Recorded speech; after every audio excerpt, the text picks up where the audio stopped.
నాగారం మండలంలో డాక్టర్గా చేసినప్పుడు నాకు పొట్ట పెరిగి అందరూ చనిపోతా ఉన్నాను. నాకు వైద్యం చేసి ఆయన ఎన్నో సేవలు అందించి నాకు అందరూ చనిపోతానంటే ఎంతో వైద్యం చేసి నాకు అయిన సేవశక్తులు కష్టపడి నన్ను ఆ దేవుని దయ వల్ల నేను ప్రార్థన ద్వారా దేవుని దయ వల్ల నేను అలా బతుకున్నాను.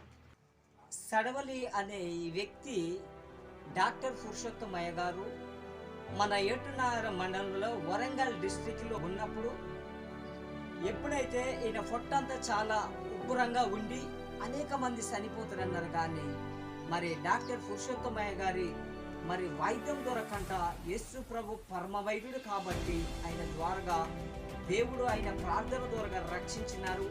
ఈ ఏటునార మండలంలో అనేక ప్రజలను వాళ్ళు సేవలు అందించారు. ఈ మండలంలో అనేక మందికి ఉచితమైన వైద్యము చేశారు.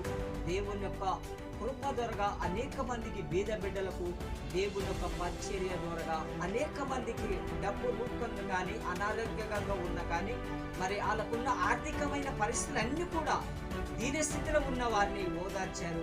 వాళ్ళు అందించిన సేవలకు మేమేమిచ్చి చెల్లించలేము. నా జీవితంలో కూడా ఎంతో గొప్ప కార్యం చేశాడు. నాకు చిన్నప్పుడే తల్లిదండ్రులు చనిపోయాడు.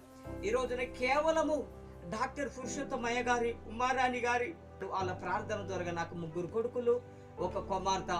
ఈ రోజున అలా ప్రార్థన నాకు దేవుడి కృప వల్ల నాకు 4 సంతానం ఇచ్చాడు. ప్రార్థన అంశమే నన్ను అంచెలంచెలుగా దేవుడు దీవిస్తున్నాడు.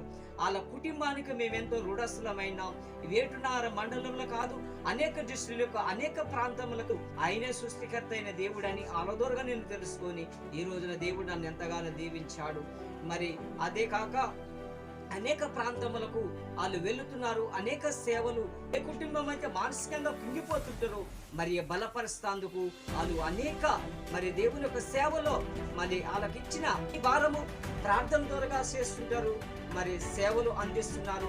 సేవలు అంచెలంచెలుగా దేవుడు దీవించాలని ఈ చిన్న ప్రార్థన దేవుని యొక్క సన్నిధిలో నేను మొరపెడుతున్నాను. నేను ఈ చిన్న సాక్ష్యము హల్లెలూయా.